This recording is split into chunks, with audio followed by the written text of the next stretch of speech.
아침이 왔습니다. 햇빛이 커튼 틈으로 스며듭니다. 그런데 마음은 여전히 어둡습니다. 눈을 뜨자마자 세상이 밀려듭니다. 휴대폰을 켜면 불안을 부추기는 뉴스가 쏟아집니다.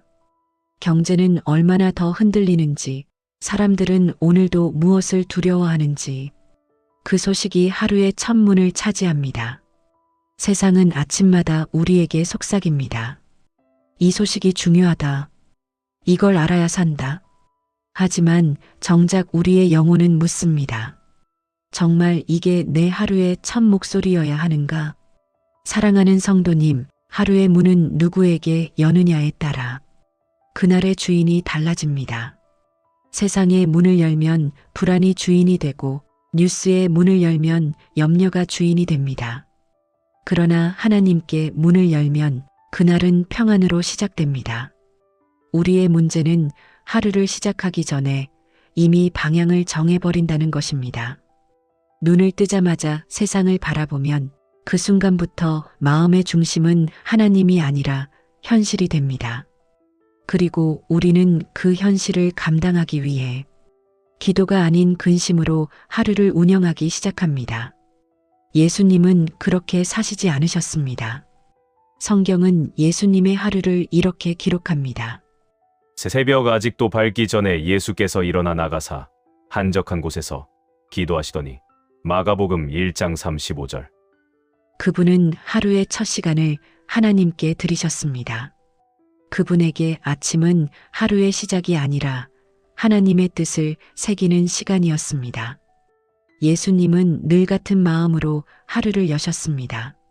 아버지, 오늘도 함께 해주세요. 그 고백이 하루를 정리했고 그 믿음이 하루를 이끌었습니다. 기적은 그 기도의 결과가 아니라 그 믿음의 순서에서 시작된 것입니다. 성도님, 우리의 신앙이 무너지는 이유는 기도를 잊어서가 아닙니다. 순서를 잃었기 때문입니다. 주님이 내 삶의 첫 자리에 계셔야 하는데 우리는 그 자리를 세상에 내주었습니다. 그리고 그 자리를 되찾지 않는 한 평안은 돌아오지 않습니다. 주님, 오늘도 함께 해주세요. 이 짧은 고백이 왜 중요한가요? 그건 내 하루의 주인을 나에서 하나님으로 바꾸는 첫 선언이기 때문입니다. 신앙은 방법이 아니라 방향입니다. 하루의 시작에서 방향이 잘못 잡히면 그날은 아무리 애써도 불안으로 돌아옵니다. 세상이 아무리 빠르게 돌아가도 하루의 첫 마디는 멈춰야 합니다. 왜냐하면 하루의 질서는 먼저라는 단어에 달려있기 때문입니다. 성경이 말합니다. 너희는 먼저 그의 나라와 그의 의를 구하라. 마태복음 6장 33절. 먼저. 이 짧은 단어 안에 신앙의 본질이 담겨 있습니다. 주님이 먼저면 평안이 따라오고 세상이 먼저면 불안이 따라옵니다. 우리는 이 단어 하나를 놓치며 하루를 잃습니다. 성도님, 하나님은 오늘도 우리를 부르십니다. 소란한 세상 속에서도 여전히 이렇게 물으십니다. 얘야, 오늘도 나를 먼저 부르겠니? 그 질문은 꾸짖음이 아닙니다. 초대입니다. 사랑의 부르심입니다. 하나님은 우리가 완벽한 기도를 드리길 바라지 않으십니다. 단지 먼저 나를 기억하라. 그 한마디를 기다리실 뿐입니다. 신앙의 깊이는 문장의 길이가 아니라 순서의 자리에서 결정됩니다. 기도의 길이보다 하루의 첫 방향이 더 중요합니다. 그 방향이 주님께로 향할 때 그날의 모든 것이 달라집니다. 불안한 소식 대신 하나님의 음성이 하루를 열게 됩니다. 그래서 주님은 오늘도 우리에게 이 한마디를 기다리십니다. 주님, 오늘도 함께 해주세요. 이 한마디가 당신의 믿음을 살리고 당신의 하루를 세우고 당신의 영혼을 새롭게 합니다. 너희는 먼저 그의 나라와 그의 의를 구하라. 마태복음 6장 33절. 불안이 먼저 오는 시대, 우리의 신앙은 순서를 회복해야 합니다. 먼저 하나님, 그 다음 세상, 그 질서를 되찾는 순간 기적은 이미 시작된 것입니다. 우리가 신앙을 가졌다는 건 세상을 다르게 바라보겠다는 선언입니다. 그러나 솔직히 말해봅시다. 우리의 신앙은 정말 다른 시선입니까? 아니면 세상을 조금 더 잘 살아보기 위한 수단입니까? 한때는 나도 몰랐습니다. 나는 열심히 기도한다고 생각했습니다.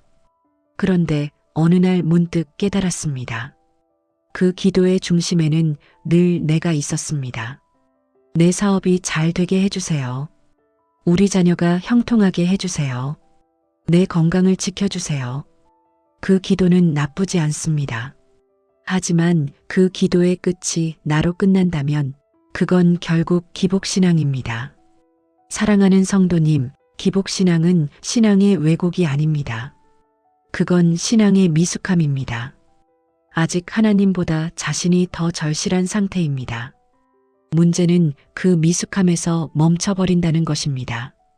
우리는 믿음의 출발선에 서서 하나님께 나아가야 하는데 언제부턴가 하나님을 이용해서 내 삶을 세우는 일에 머물러 버렸습니다. 그때부터 신앙은 힘을 잃습니다. 기도는 습관이 되고 말씀은 정보가 되고 예배는 의례가 됩니다. 그리고 마음속엔 묘한 공허가 생깁니다. 이렇게 신앙생활을 하는 게 맞는 걸까? 나는 왜 여전히 평안하지 않을까? 그때 하나님은 우리에게 묻습니다. 얘야, 나를 믿고 있니? 아니면 믿음을 이용하고 있니? 신앙은 무엇을 얻기 위한 통로가 아닙니다. 신앙은 누구와 함께 걷느냐의 여정입니다.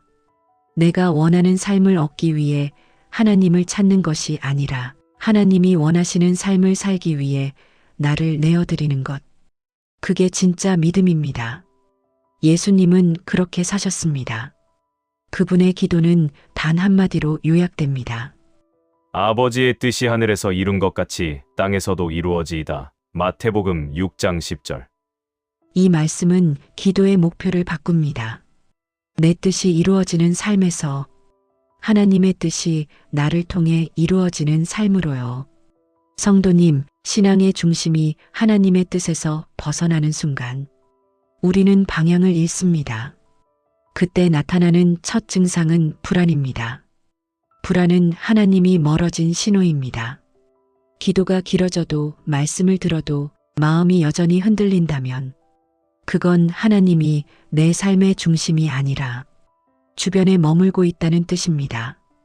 이 불안을 세상은 해결할 수 없습니다.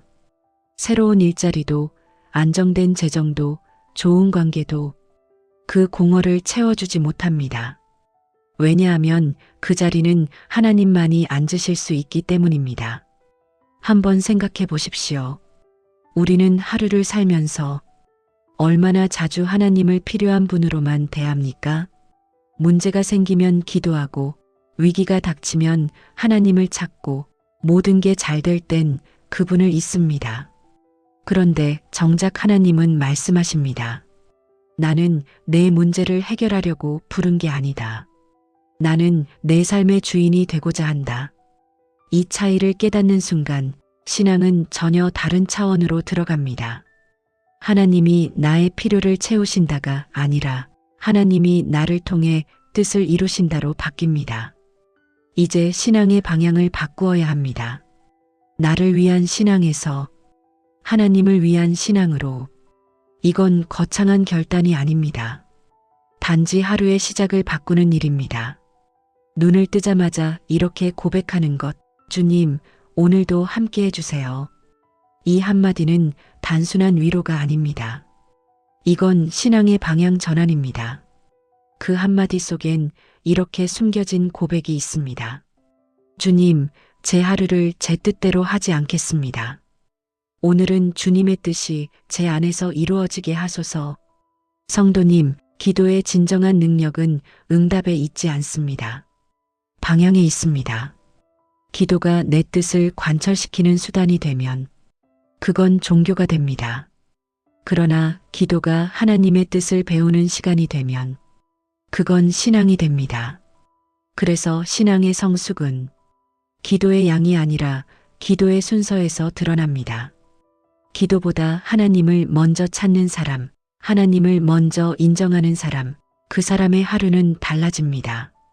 이제는 주일 설교만으로는 부족합니다.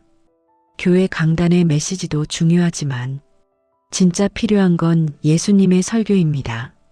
그분의 설교는 늘 한 방향을 가리킵니다. 너희 안에 하나님 나라가 임하게 하라.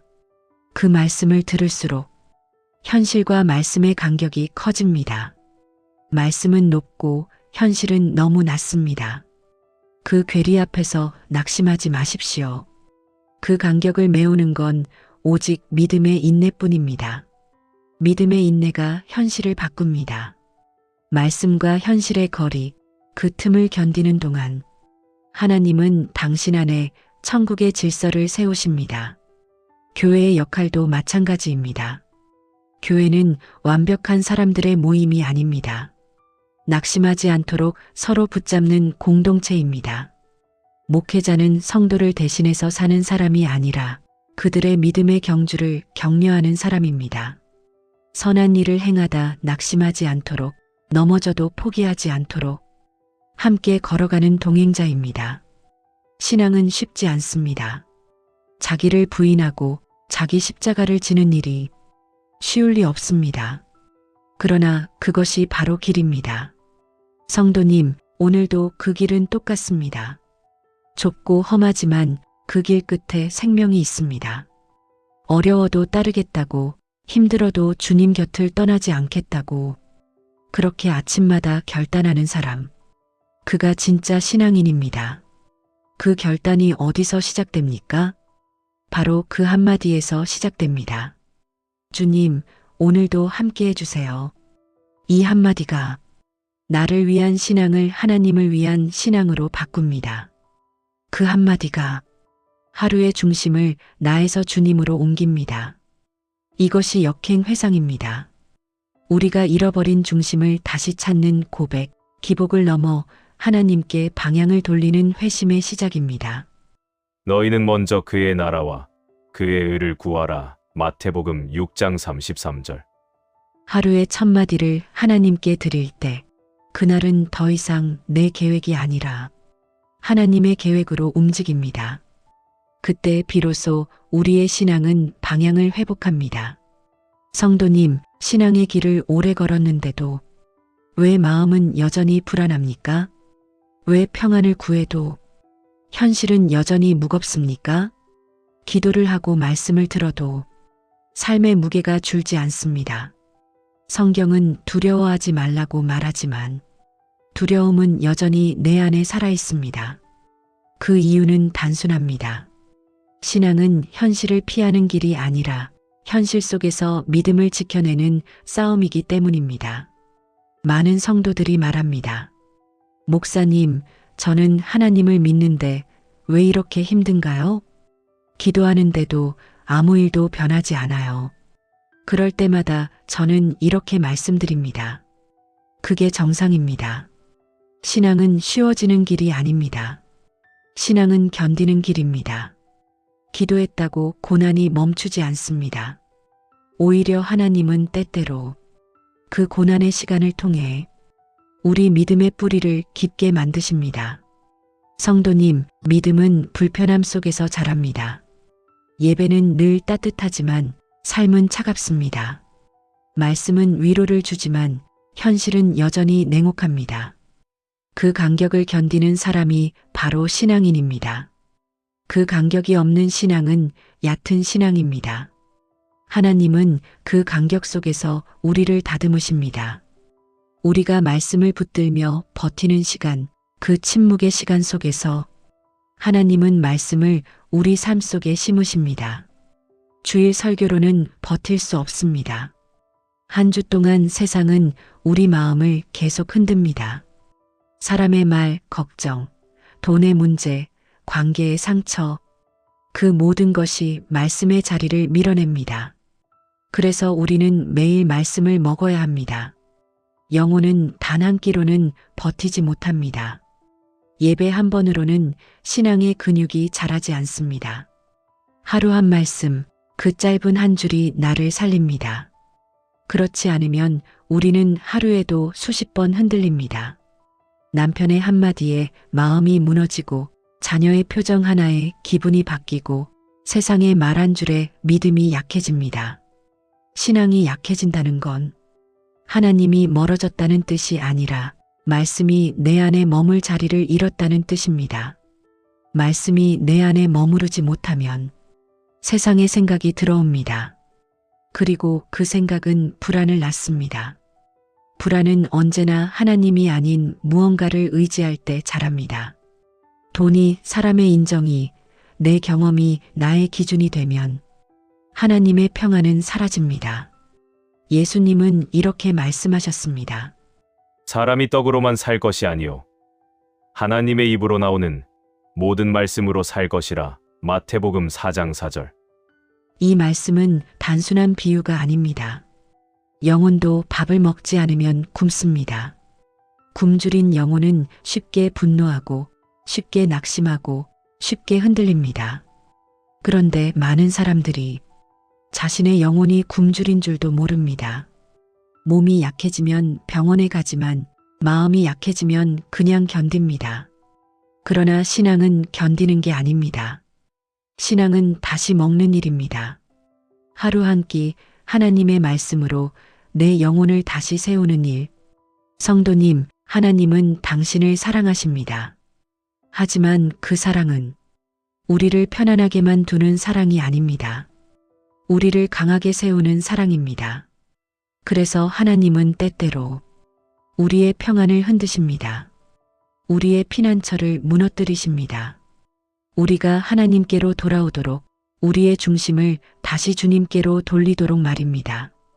하나님은 오늘도 말씀을 주십니다. 하지만 그 말씀은 항상 위로로만 오지 않습니다. 때로는 칼처럼 다가와 내 자존심을 찌릅니다.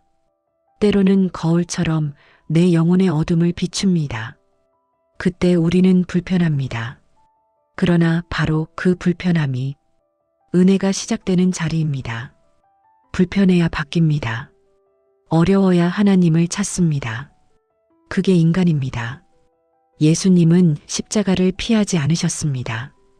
그분은 고난을 운명으로 받지 않으셨습니다. 고난을 순종의 자리로 삼으셨습니다. 우리의 고난도 같습니다. 그건 벌이 아니라 초대입니다. 하나님께 더 가까이 가라는 말씀으로 다시 살아보라는 부르심입니다. 성도님, 삶이 막막할 때, 기도가 막힐 때, 하나님은 우리 안에서 이렇게 말씀하십니다. 지금은 말씀을 들을 때다. 그 말씀을 다시 들으면 우리의 시선이 달라집니다. 현실이 아니라 하나님을 보게 됩니다. 그리고 마음에 작은 평안이 돌아옵니다. 그 평안은 세상이 줄 수 없는 것입니다. 그건 문제 해결의 결과가 아니라 하나님이 내 안에 계시다는 증거입니다. 많은 이들이 말합니다. 하나님은 왜 침묵하실까? 그러나 하나님은 침묵하지 않으십니다. 그분은 이미 말씀하셨습니다. 우리가 너무 시끄러워 듣지 못할 뿐입니다. 아침마다 세상의 소리로 귀를 열면 하나님의 음성은 들리지 않습니다. 그래서 하루의 시작이 중요합니다. 눈을 뜨자마자 그 한마디로 시작하십시오. 주님, 오늘도 함께 해주세요. 그 한마디가 하나님의 음성을 다시 들을 수 있는 귀를 엽니다. 그 한마디가 말씀을 다시 받아들일 수 있는 마음을 만듭니다. 성도님, 신앙의 결핍은 물질의 부족이 아닙니다. 말씀의 결핍, 기도의 결핍, 방향의 결핍입니다. 말씀 없이 버티는 신앙은 마치 숨을 참는 것과 같습니다. 견디는 것 같지만 곧 질식합니다. 그래서 하나님은 매일 우리를 깨우십니다. 얘야, 오늘도 나를 먼저 부르겠니? 그 물음은 사랑입니다. 그건 꾸짖음이 아니라 기다림입니다.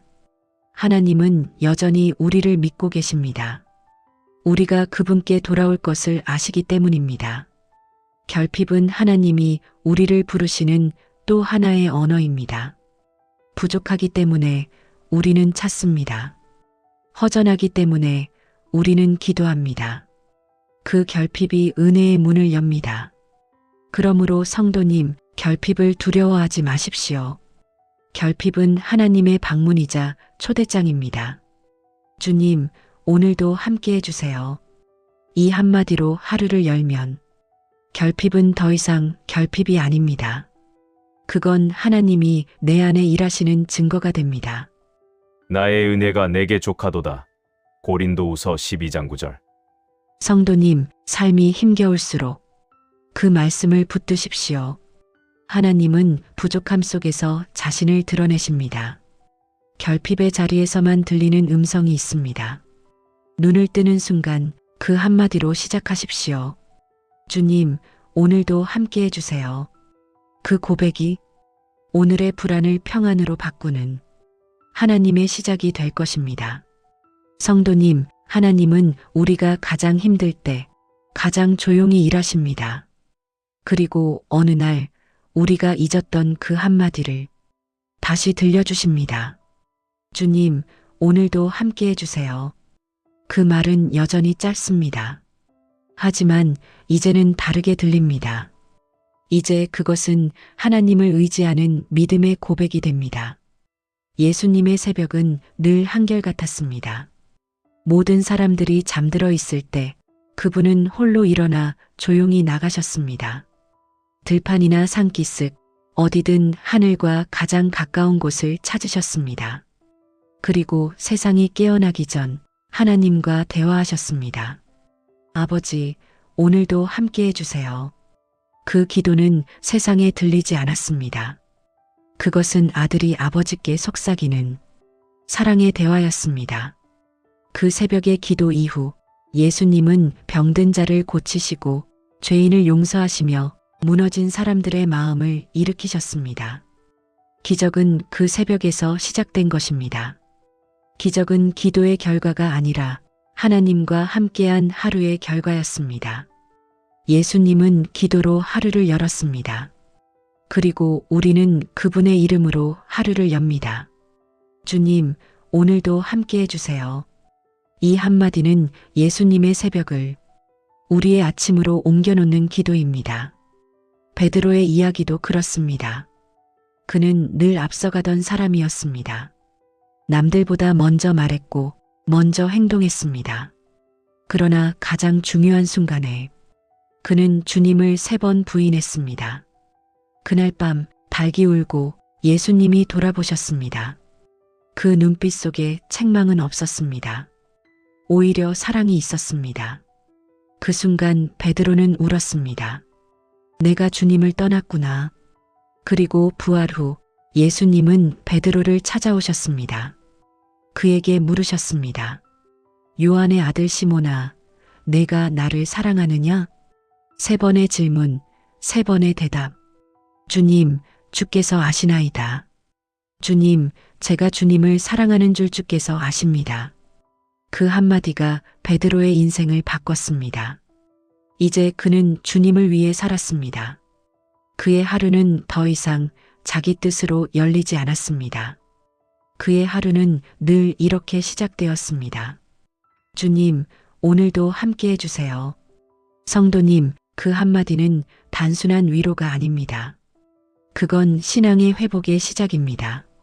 하나님은 우리의 실패를 탓하지 않으십니다. 그분은 다시 불러주십니다. 얘야, 오늘도 나를 먼저 부르겠니? 우리는 자주 넘어집니다. 믿음이 흔들리고 기도가 멈추고 말씀이 멀어집니다. 하지만 하나님은 단 한 번도 우리를 멀리하신 적이 없습니다. 어느 시골 교회에 한 권사님이 계셨습니다. 남편은 오래전에 세상을 떠나고 자녀들은 모두 도시로 나가셨습니다. 그분의 하루는 조용했습니다. 하지만 매일 새벽이면 작은 목소리로 이렇게 기도하셨습니다. 주님, 오늘도 함께 해주세요. 어떤 날은 눈물이 나서 그 말을 끝까지 하지도 못했습니다. 그럼에도 그분은 포기하지 않았습니다. 하루의 첫 시간을 하나님께 드렸습니다. 세상은 달라지지 않았지만 그분의 얼굴엔 평안이 있었습니다. 사람들은 묻곤 했습니다. 권사님, 비결이 뭐예요? 그분은 미소 지으며 말씀하셨습니다. 아침마다 하나님께 먼저 인사드리는 거죠. 그 한마디가 그분의 인생을 붙든 믿음의 끈이었습니다. 성도님, 신앙의 길에서 중요한 건 많이 아는 것이 아닙니다. 하루를 어떻게 시작하느냐입니다. 하나님은 완벽한 사람을 쓰시지 않습니다. 하나님은 매일 그분을 찾는 사람을 쓰십니다. 우리의 하루가 바뀌지 않으면 믿음은 자라지 않습니다. 그래서 예수님은 말씀하셨습니다. 너희는 먼저 그의 나라와 그의 의를 구하라. 마태복음 6장 33절. 먼저 이 단어 하나가 신앙의 본질을 결정합니다. 이제 그 한마디가 습관이 아닌 신앙의 질서로 자리 잡아야 합니다. 그 한마디는 단지 위로가 아니라 하나님과의 약속이 되어야 합니다. 주님, 오늘도 함께 해주세요. 이 고백은 나의 계획을 내려놓는 일입니다. 이 한마디를 말하는 순간 하나님은 내 하루의 주인이 되십니다. 그 순간부터 나의 하루는 내 것이 아닙니다. 그건 하나님의 일이 됩니다. 성도님, 하나님은 우리를 한 번의 결단이 아니라 매일의 회복으로 부르십니다. 신앙은 하루 단위로 세워집니다. 어제는 실패했을 수 있습니다. 하지만 오늘 눈을 뜨며 그 한마디를 다시 고백하면 하나님은 또 새로운 은혜를 주십니다. 주님, 오늘도 함께 해주세요. 그 한마디가 하루를 바꾸고 삶을 바꾸고 결국 인생을 바꿉니다. 하나님은 오늘도 우리에게 말씀하십니다. 얘야, 오늘도 나를 먼저 부르겠니? 그 물음 앞에 멈춰서서 다시 한번 대답하십시오. 네, 주님. 오늘도 함께 해주세요.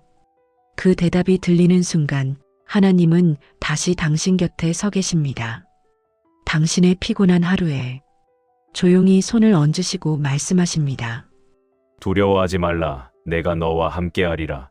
이사야 41장 10절. 성도님, 우리는 매일 같은 하루를 살고 있는 것 같지만 그날의 첫마디가 바뀌면 그 하루의 질이 달라집니다. 세상은 여전히 불안하지만 마음은 흔들리지 않습니다. 문제는 그대로지만 그 속에서도 하나님의 평안이 일합니다. 이게 바로 기적입니다. 기적은 상황이 변하는 것이 아니라 시선이 바뀌는 것입니다. 사랑하는 성도님, 오늘 새벽에 하나님은 또 묻고 계십니다. 얘야, 오늘도 나를 먼저 부르겠니? 그 질문은 우리 신앙의 촉매입니다.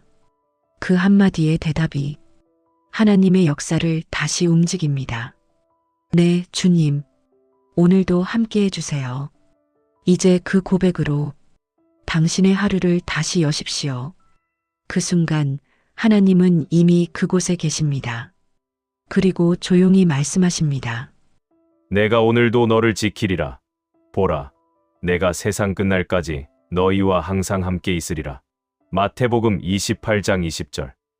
성도님, 우리가 믿는 하나님은 먼저 우리를 부르신 하나님입니다. 그분이 오늘도 당신의 이름을 부르십니다. 그 음성 앞에 이렇게 대답하십시오. 주님, 오늘도 함께 해주세요. 그 한마디가 오늘의 기적을 시작합니다.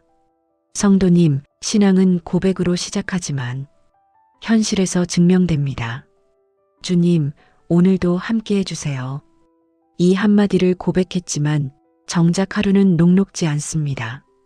기도 후에도 문제는 남아있고 하나님께 맡겼는데도 현실은 여전히 차갑습니다. 우리는 믿음을 고백하면서도 동시에 이렇게 묻습니다. 주님, 정말 함께 하십니까? 예배당에서는 평안했습니다. 기도 중엔 담대했습니다. 그런데 세상으로 돌아오면 그 믿음은 금세 흔들립니다. 사람의 말 한마디에 상처받고 작은 실패 하나에도 낙심합니다. 마음속에선 또 이렇게 속삭입니다. 나는 왜 이렇게 약할까? 하지만 성도님, 신앙은 강한 사람이 하는 것이 아닙니다. 연약하지만 끝까지 붙드는 사람이 하는 것입니다. 예수님도 십자가 앞에서 이 갈등을 피하지 않으셨습니다. 내 아버지여, 할만하시거든. 이 잔을 내게서 지나가게 하옵소서. 그러나 나의 원대로 마옵시고 아버지의 원대로 하옵소서. 마태복음 26장 39절. 그분도 괴로우셨습니다. 그분도 두려움을 느끼셨습니다. 그러나 그분은 기도의 마지막을 하나님의 뜻으로 마무리하셨습니다. 믿음은 결국 이 한마디에 있습니다. 나의 뜻이 아니라 아버지의 뜻대로. 그 말은 항복이 아닙니다. 그건 믿음의 성숙을 의미합니다. 성도님, 우리도 이런 날이 있습니다. 기도했는데 응답이 없고 믿었는데 상황은 더 어려워집니다. 그때 많은 이들이 이렇게 말합니다. 하나님은 왜 내 기도를 듣지 않으실까? 내 믿음이 부족해서 그런가? 하지만 아닙니다. 하나님은 우리의 기도를 듣고 계십니다. 단지 우리가 준비되길 기다리시는 것뿐입니다. 응답보다 더 큰 것은 그 기다림 속에서 단련되는 믿음입니다. 응답은 하나님이 주시는 선물이고 인내는 하나님이 빚어내시는 성품입니다. 바울은 몸에 가시를 가지고 살았습니다. 그는 3번이나 하나님께 간구했습니다. 주님, 이것을 내게서 떠나게 하옵소서. 그러나 하나님은 응답하지 않으셨습니다. 대신 이렇게 말씀하셨습니다. 내 은혜가 내게 족하도다. 이는 내 능력이 약한 데서 온전하여짐이라. 고린도후서 12장 9절. 바울은 그 말씀을 붙들었습니다. 그리고 깨달았습니다. 하나님은 문제를 없애주시는 분이 아니라 그 문제 속에서 나를 세우시는 분이시구나. 그때부터 그는 기도의 내용을 바꾸었습니다. 주님, 제 문제를 해결해 주세요가 아니라 주님, 이 문제 속에서도 주님을 잃지 않게 하소서.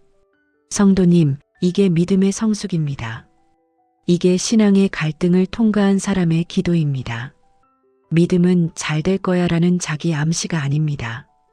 믿음은 하나님이 계시다는 확신입니다.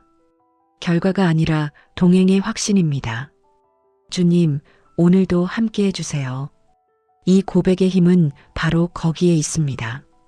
하나님은 우리가 두려움을 느끼는 것을 아십니다. 믿음이 흔들릴 때도 기다리십니다. 그분은 떠나지 않으십니다. 그분은 여전히 곁에 계십니다. 믿음의 사람이라면 현실의 무게 속에서도 하나님을 선택해야 합니다. 요셉은 억울한 감옥에서도 하나님을 포기하지 않았습니다. 다윗은 도망자의 신세에서도 하나님을 노래했습니다. 요나는 바닷속에서 하나님께 부르짖었습니다. 그리고 하나님은 그 모든 자리에 계셨습니다. 하나님은 문제가 없는 삶이 아니라 문제 속에서도 하나님을 잃지 않는 믿음을 원하십니다. 성도님, 때로 우리는 이런 시험을 겪습니다.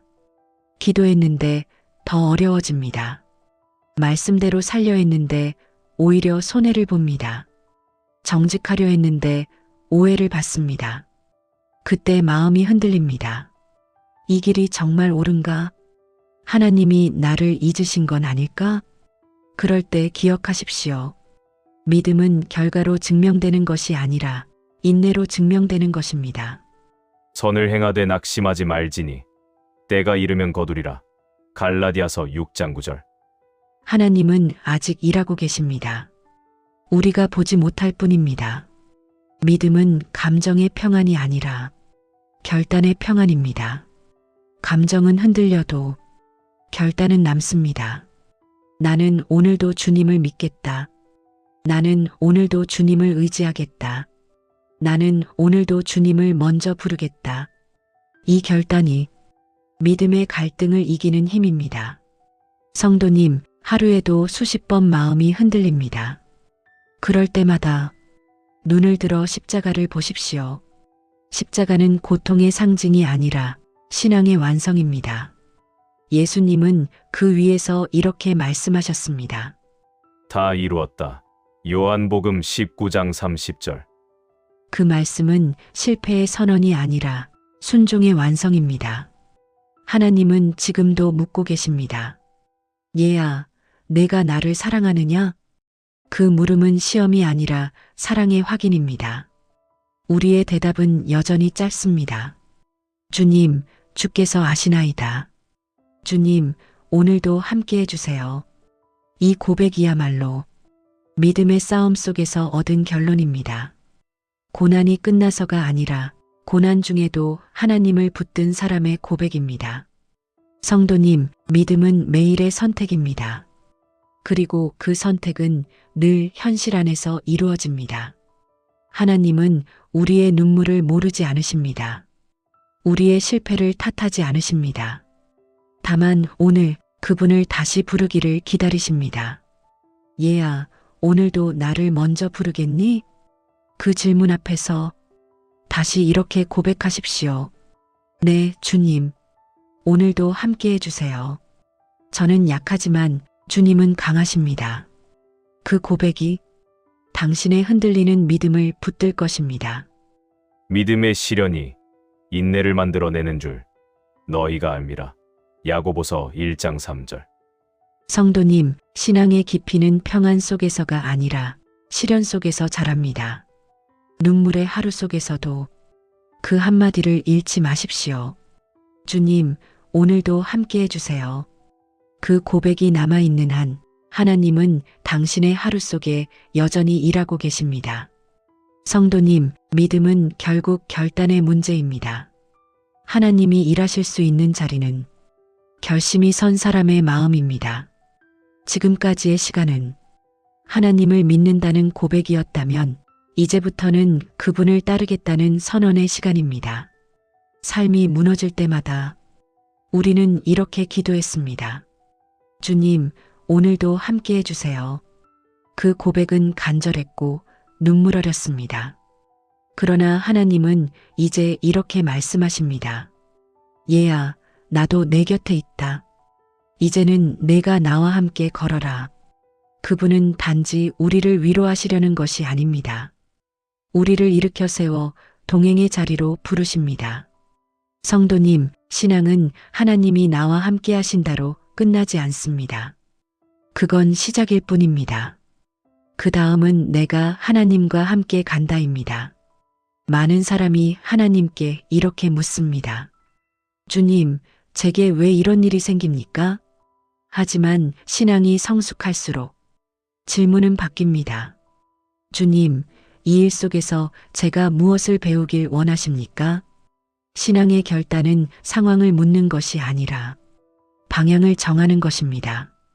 그리고 그 방향은 언제나 하나님께로 향합니다. 하나님은 우리가 완벽하길 원하지 않으십니다. 그분이 원하시는 건 다시 일어서는 결단입니다. 넘어졌어도 다시 걷는 사람, 실패했어도 포기하지 않는 사람, 그 사람이 바로 하나님이 쓰시는 사람입니다. 하나님은 실수한 베드로를 버리지 않으셨습니다. 그를 다시 불러 하나님의 사람으로 세우셨습니다. 왜냐하면 베드로는 포기하지 않았기 때문입니다. 그의 하루는 실패로 끝나지 않았습니다. 그는 다시 일어나 주님, 주께서 아시나이다. 그 한마디를 고백했습니다. 그리고 그날 이후 그의 하루는 이렇게 열렸습니다. 주님, 오늘도 제가 주님과 함께 걷겠습니다. 성도님, 결단은 큰 일을 하는 것이 아닙니다. 결단은 하루를 믿음으로 사는 일상적인 선택입니다. 말씀을 붙드는 선택, 감정보다 믿음을 따르는 선택, 사람보다 하나님을 신뢰하는 선택. 그 작은 결단이 하나님의 큰 일을 이루는 출발점이 됩니다. 요셉은 억울하게 감옥에 갇혔지만 거기서 믿음을 포기하지 않았습니다. 그는 현실을 바꿀 힘이 없었지만 자신의 마음만큼은 지켰습니다. 하나님이 나와 함께 하심으로 형통하였다. 창세기 39장 2절. 그 함께 하심이 바로 결단이었습니다. 요셉은 상황을 탓하지 않았습니다. 그는 환경이 아니라 하나님을 선택했습니다. 그리고 그 선택이 그를 노예에서 총리로, 감옥에서 하나님의 도구로 세웠습니다. 결단은 기적의 문을 여는 열쇠입니다. 성도님, 우리의 인생에도 결단이 필요합니다. 매일 반복되는 일상 속에서 다시 믿겠다, 다시 감사하겠다, 다시 주님께 순종하겠다는 결단. 그 결단이 쌓일 때 하나님은 우리의 인생을 새롭게 만드십니다. 신앙은 한 번의 감동이 아니라 평생의 결단이 이어지는 길입니다. 우리는 종종 이렇게 말합니다. 믿음이 약해요. 기도가 잘 안 돼요. 마음이 식었어요. 그러나 하나님은 이렇게 말씀하십니다. 너의 마음이 약할 때 나는 더 가까이 있다. 성도님, 믿음이 약할수록 하나님은 더 강하게 일하십니다. 우리가 끝이라고 생각할 때 하나님은 새 출발을 준비하고 계십니다. 결단이란 다시 시작하겠습니다 라는 말입니다. 신앙은 넘어지지 않는 삶이 아니라 넘어져도 다시 시작하는 삶입니다. 오늘 아침 그 한마디로 다시 시작하십시오. 주님, 오늘도 함께 해주세요. 그 한마디는 이제 단순한 부탁이 아닙니다. 이건 하나님과 함께 가겠다는 서약입니다. 그 순간 하나님은 당신의 하루를 새롭게 쓰시기 시작합니다. 사랑하는 성도님, 우리가 믿는 하나님은 우리 대신 걸으시는 하나님이 아니라 우리와 함께 걸으시는 하나님입니다. 그분은 손을 내밀고 말씀하십니다. 얘야, 이제 나와 함께 걷자. 이 부르심에 응답하십시오. 그 응답이 바로 결단입니다. 결단은 크지 않아도 됩니다. 내가 오늘 한 사람을 용서하겠습니다. 내가 오늘 한 번이라도 감사를 말하겠습니다. 내가 오늘 말씀 한 줄이라도 붙들겠습니다. 이 작은 결단이 당신의 하루를 하나님의 길로 옮겨놓습니다. 성도님, 신앙의 가장 큰 반전은 환경이 변할 때가 아니라 내가 변할 때 일어납니다. 기도가 응답되지 않아도 이제는 흔들리지 않겠습니다. 하나님의 뜻이 나를 통하여 이루어질 것을 믿기 때문입니다. 오늘의 결단은 이렇게 이어집니다. 주님, 오늘도 함께 해주세요. 그러나 이제는 제가 주님과 함께 하겠습니다. 그 고백이 평생의 신앙으로 남길 바랍니다. 하루의 첫마디가 이제는 하루의 결심이 되길 바랍니다. 하나님은 그 한마디를 들으시고 당신의 길을 밝히십니다. 내가 너를 결코 버리지 아니하고 너를 떠나지 아니하리라. 히브리서 13장 5절. 성도님, 결단의 신앙은 감정이 아니라 방향입니다. 눈앞이 막혀도 하나님께 향해 있는 사람, 그 사람이 믿음의 사람입니다. 이제 결단하십시오. 주님, 이제는 제가 주님과 함께 가겠습니다. 그 한마디가 오늘의 반전을 이끌 것입니다. 물은 나를 따르려거든 자기를 부인하고 자기 십자가를 지고 나를 따를 것이니라. 마가복음 8장 34절. 성도님, 하루의 첫 고백이 결단으로 바뀌면 그 인생은 이미 새로운 길 위에 서 있는 것입니다. 오늘도 그 길 위에서 이 한마디로 시작하십시오. 주님, 오늘도 함께 해주세요. 이제는 제가 주님과 함께 걷겠습니다. 그 순간 하늘은 다시 열리고 당신의 하루는 하나님의 이야기로 시작됩니다. 성도님, 믿음은 눈에 보이지 않습니다. 그러나 하나님은 보이지 않는 믿음을 보이는 증거로 바꾸시는 분이십니다. 우리가 믿음으로 결단하면 그 결단은 반드시 열매로 돌아옵니다. 그건 물질의 복이 아닙니다. 그건 평안의 증거, 하나님이 나와 함께 하셨다는 흔적입니다. 삶은 여전히 바쁘고 세상은 여전히 불안하지만 마음 한구석에 이상한 평안이 깃듭니다. 그 평안은 설명할 수 없습니다. 문제가 해결되어서 오는 게 아닙니다. 하나님이 내 안에 계시다는 확신에서 옵니다. 사람들은 묻습니다. 왜 요즘 그렇게 얼굴이 편안해졌어요? 그럴 때 우리는 미소 짓고 대답합니다. 아침마다 하나님께 문을 먼저 열었거든요. 이 짧은 대답이 신앙의 증거입니다. 세상이 바뀐 게 아니라 내 마음의 주인이 바뀐 것입니다. 성도님, 은혜의 열매는 크지 않습니다. 그건 일상의 구석구석에 숨어 있습니다. 무거웠던 마음이 조금 가벼워지고 예배 때 눈물이 다시 흐르고 잊고 살았던 감사가 다시 생각납니다. 그게 바로 하나님의 증거입니다. 그건 우연이 아닙니다. 하나님이 당신의 마음 안에서 일하신 흔적입니다. 어느 장로님이 이런 고백을 하셨습니다. 은퇴 후에 마음이 공허했습니다. 기도도 형식이 되고 예배도 의무가 되었어요. 그때 우연히 이 말씀을 들었죠. 주님, 오늘도 함께 해주세요. 그 이후로 하루의 시작을 바꿨습니다. 눈을 뜨면 바로 그 한마디를 속삭입니다. 하루가 달라졌습니다. 이젠 무슨 일을 해도 누굴 만나도 마음이 급하지 않습니다. 주님이 내 안에 계시다는 확신이 생겼습니다. 그분의 얼굴은 평안했습니다. 하나님은 그렇게 일하십니다.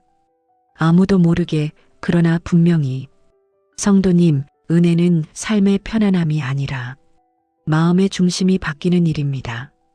예전에는 일이 잘 되면 감사했고 힘들면 불평했습니다. 하지만 지금은 압니다. 잘 돼도 주님이 함께 하심이고 힘들어도 주님이 함께 하심입니다. 이게 바로 은혜의 열매입니다. 하나님이 내 인생의 주인이 되셨다는 증거입니다. 성경은 이렇게 말합니다. 나는 포도나무요. 너희는 가지라. 그가 내 안에, 내가 그 안에 거하면 사람이 열매를 많이 맺나니. 요한복음 15장 5절. 열매는 가지의 노력으로 맺히지 않습니다. 붙어 있기 때문에 맺히는 것입니다. 하루의 첫 마디로 하나님께 붙어 있는 사람, 그 사람의 인생은 반드시 열매를 맺습니다. 그 열매는 성공이 아니라 성숙입니다. 그건 화려하지 않지만 깊고 단단합니다. 성도님, 은혜의 열매는 때로 아주 조용히 옵니다. 눈에 띄지 않게, 그러나 분명히. 기도하던 그 자리에, 평안이 찾아오고 말씀을 펴던 그 시간에, 눈물이 흐르고 누군가를 미워하던 마음이 조금씩 풀리기 시작합니다. 그건 내 힘으로 바꿀 수 없는 일입니다. 그건 하나님이 일하신 흔적입니다. 하나님은 우리의 결단을 기억하십니다. 그분은 우리가 드린 그 한마디를 잊지 않으십니다.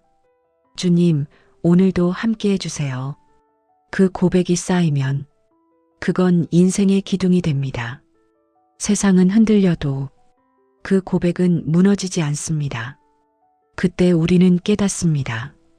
은혜는 특별한 순간이 아니라 매일의 순종 속에서 자라는 것이다. 어느 권사님이 이렇게 말했습니다. 평생 신앙생활을 했지만 이제야 진짜 기도를 배웠어요. 기도는 내가 하나님께 말하는 게 아니라 하나님이 내게 말씀하시는 걸 듣는 시간이더라고요. 그분은 말했습니다. 이제는 부탁보다 감사가 많아졌어요. 그게 주님이 함께 하신 증거 아닐까요? 그 말이 참 깊었습니다.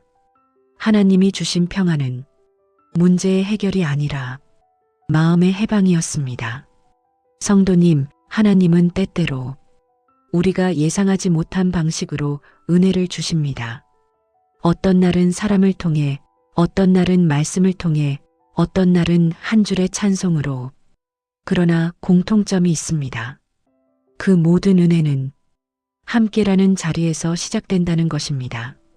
오늘도 하나님은 우리와 함께 하십니다. 눈에 보이지 않아도 그분은 조용히 일하고 계십니다. 당신의 마음을 부드럽게 만지고 당신의 걸음을 인도하고 당신의 상처를 치유하고 계십니다. 그것이 은혜의 열매입니다. 그건 드러나지 않지만 그 어떤 것보다 확실한 증거입니다. 사랑하는 성도님, 은혜는 언제나 결단 뒤에 옵니다. 순종의 다음 페이지가 은혜입니다. 당신이 주님, 오늘도 함께 해주세요라고 고백한 순간 하나님은 이미 당신의 하루 속에 들어오셨습니다. 그리고 그분은 이렇게 말씀하십니다. 얘야, 내가 오늘도 너와 함께 하리라. 그 음성이 들리는 사람은 더 이상 두려워하지 않습니다. 왜냐하면 하나님이 함께 하시는 사람은 이미 승리했기 때문입니다. 여호와는 나의 목자시니 내게 부족함이 없으리로다. 시편 23편 1절. 성도님, 그렇습니다. 은혜의 열매는 없던 것이 생기는 것이 아니라 이미 가진 것을 새롭게 보는 눈이 열리는 것입니다. 이제는 알게 됩니다. 하나님이 늘 곁에 계셨음을, 주님이 오늘도 함께 하셨음을, 오늘도 그 은혜 위에서 이렇게 고백하십시오. 주님, 오늘도 감사합니다. 오늘도 제 곁에 계셨습니다. 그리고 내일도 주님과 함께 걷겠습니다. 그 고백이 당신의 하루를 감싸는 하나님의 은혜가 될 것입니다. 그가 너희 안에서 착한 일을 시작하신 이가 그리스도 예수의 날까지 이루실 줄을 우리는 확신하노라. 빌립보서 1장 6절. 성도님, 오늘 하루를 살아내셨습니까? 아니면 견뎌내셨습니까? 우리의 인생은 어쩌면 매일의 견딤 속에서 만들어지는 하나의 기도입니다. 처음엔 두려움이었지만 지금은 감사입니다. 처음엔 간청이었지만 이제는 고백이 되었습니다. 주님, 오늘도 함께 해주세요. 이 한마디는 이제 우리 인생의 가장 깊은 고백이 되었습니다. 기도는 처음엔 필요로 시작합니다. 하지만 끝은 언제나 관계로 마무리됩니다. 처음엔 무엇을 주세요였는데 이제는 주님이 계시면 충분합니다로 바뀝니다. 그게 신앙의 여정입니다. 그 길을 따라 걸으며 우리는 하나님이 어떤 분이신지 그리고 내가 누구인지를 배워갑니다. 성도님, 우리는 긴 세월을 살며 많은 것을 얻고 또 잃었습니다. 그러나 한 가지를 잊지 말아야 합니다. 하나님은 단 한 번도 우리를 떠나신 적이 없다는 것. 세상이 변해도 사람이 변해도 하나님은 변하지 않으셨습니다. 그분은 늘 우리 곁에서 조용히 말씀하십니다. 얘야, 오늘도 나를 먼저 부르겠니? 그 부드러운 음성에 오늘 우리는 이렇게 대답합니다. 네, 주님. 오늘도 함께 해주세요. 그 대답 하나로 충분합니다. 그 짧은 한마디 안에 우리의 신앙이 모두 담겨 있습니다. 그건 어린아이의 기도이자 믿음의 어른의 고백입니다. 기도의 본질은 길이가 아니라 진심의 깊이입니다. 그 한마디면 충분합니다. 하나님은 그 고백 하나로 우리의 하루를, 인생을, 영혼을 세우십니다. 성도님, 신앙은 완성된 믿음이 아니라 매일의 고백으로 완성되는 믿음입니다. 그래서 하나님은 우리의 완벽한 신앙보다 다시 고백하는 입술을 기뻐하십니다. 우리가 넘어져도 실패해도 다시 일어나 그분을 부를 때 그게 바로 믿음입니다. 주는 나의 반석이시요 나의 구원이시요 내가 크게 흔들리지 아니하리로다. 시편 62편 2절. 주님은 우리 인생의 처음이자 마지막입니다. 그분 안에서 하루를 시작하고 그분 안에서 하루를 마무리하는 것. 그게 신앙의 완성입니다. 아침의 고백이 저녁의 감사가 되고 눈물의 기도가 찬송으로 바뀌는 날이 옵니다. 하나님은 그날을 지금도 준비하고 계십니다. 성도님, 당신의 하루가 얼마나 힘들었는지 하나님은 다 아십니다. 당신의 한숨도 흘린 눈물도 그분은 다 보고 계셨습니다. 그분은 결코 멀리 계시지 않습니다. 오히려 가장 고요한 순간 당신의 마음 가장 깊은 곳에 계십니다. 오늘도 그분은 말씀하십니다. 내가 너와 함께하리라. 내가 너를 지키리라. 내가 너를 결코 버리지 아니하리라. 성도님, 이제 우리는 이 한마디를 하루의 시작이 아니라 인생의 고백으로 삼읍시다. 주님, 오늘도 함께 해주세요. 이 고백은 내일의 두려움을 이기는 믿음이며 지난날의 상처를 덮는 은혜입니다. 하나님은 그 한마디를 들으시고 당신의 인생을 새롭게 만지십니다. 그분은 여전히 오늘도 내일도 영원히 우리와 함께 하십니다. 성도님, 하루가 다 가고 어둠이 내려앉을 때 잠들기 전 마지막 순간 이렇게 고백하십시오. 주님, 오늘도 제 곁에 계셨습니다. 그리고 내일도 함께 하실 것을 믿습니다. 그 말이 입술에 맺히는 순간 하나님은 당신의 영혼을 품으시며 말씀하십니다. 잘했다. 내 사랑하는 자야. 오늘도 믿음으로 살았구나. 하나님은 우리의 기도보다 우리의 하루를 보고 계십니다. 그 하루의 중심에 하나님이 계시면 그 인생은 이미 복된 인생입니다. 이제 함께 기도합시다. 주님, 감사합니다. 오늘도 제 숨결과 함께 하셨습니다. 세상의 소리보다 주님의 음성이 먼저 들리게 하시고 걱정보다 감사가, 두려움보다 믿음이 제 안에 먼저 자라게 하셨습니다. 주님, 이제 제 하루의 주인이 되어 주소서. 제 생각, 제 말, 제 걸음이 오늘도 주님을 향하게 하소서. 주님, 오늘도 함께 해주세요.